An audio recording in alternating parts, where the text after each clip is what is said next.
So today we're going to talk to you about what we did, Protopia Team 3, throughout the course of the semester. Initially, from our Slack messages, you may remember that we had initially focused on like marketing and positioning, but we realized that this wasn't really the aim for this product for this semester. So we eventually transitioned to a product improvement focus, which I do believe is what we wanted.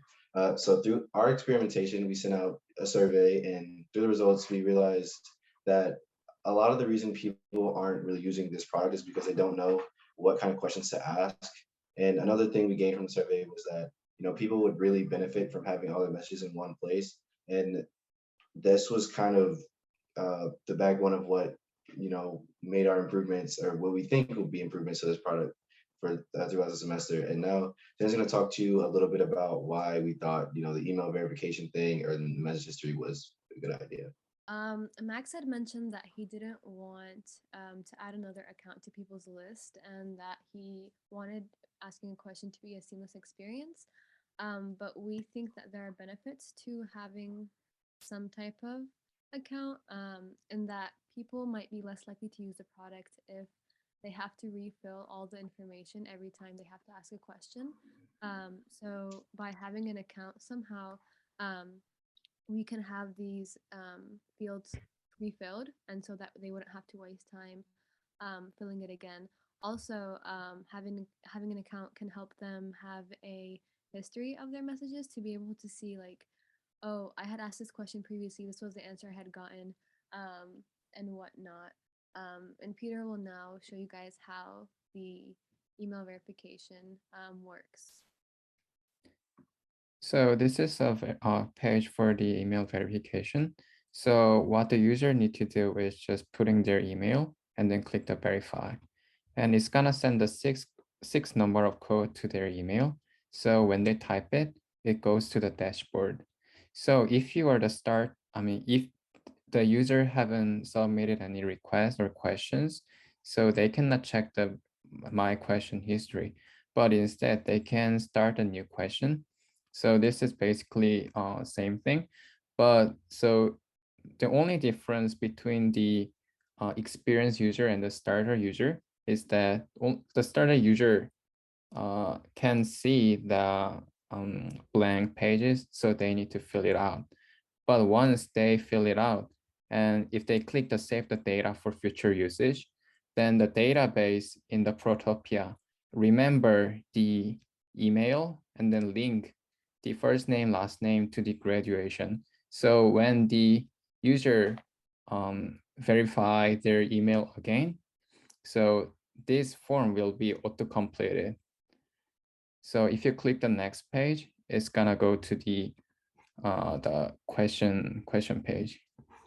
And as we have said before, so a lot of students were kind of struggle of making the questions. So we provided on more resources pages.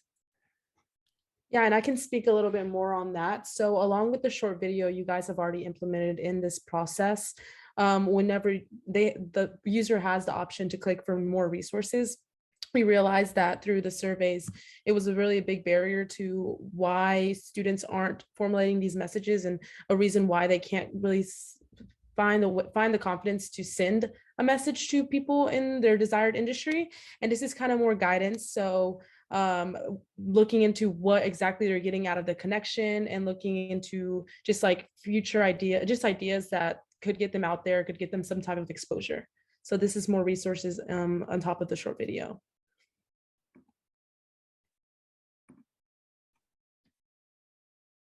So if you fill out the question form using the resources, then this is the review page. So if you submit it, the request will be recorded, saved in the database. So if you click the My Question History, you can see the history of your questions. And also it has a search pad. So if you type some keyword, something like internship, then you can filter the questions that only related to the internship. So if you click the title of it, it shows the related, it shows your request and your question and responses. So I think it'll be really helpful for students for tracking their questions, something like status. So if you see the green status, it's like you have a response.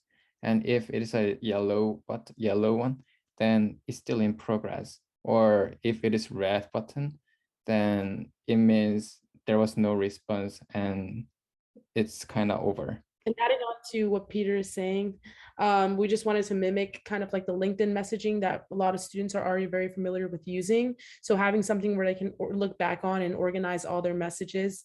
And again, being able to look back on and reference what was said for future, to use it in the future and to have it all more organized. All right, now that Peter's talked a bit about the question history, I'm just going to rerun through the three main sort of components of our, proposed improvements to the product. The first was the email verification, and we thought, this would be great with because it would offer, an increased degree of security without actually having, to create the traditional account with the username and password. So the users don't necessarily have to remember it. And for most accounts nowadays, you have to verify your email anyway. Just by verifying this code, you have the access to these features, such as your question response history. And getting to the response history, we thought that viewing all your questions in one place would just offer more convenience, because people lose things in emails all the time. Just having everything all in one place would provide a lot more organization, and you can also see the statuses of your questions, and just to check up on what you may have asked, and to see what may have been said back to you all in one place would be just super convenient. And we thought this would be a great addition to the product. And then the last part, we thought for the resources that we had shown for the example questions, they were a rough draft. We were thinking maybe in the future they could be personalized from like major or like past questions, or interest, things of that nature. But for right now, because the surveys indicated that people were, just confused about what to ask and how to ask it, we thought the questions would be a great idea. And yeah, that's about it. So three main components, just to reiterate, they were the verification, the message history, and the resources. Thanks for taking the time to listen to this.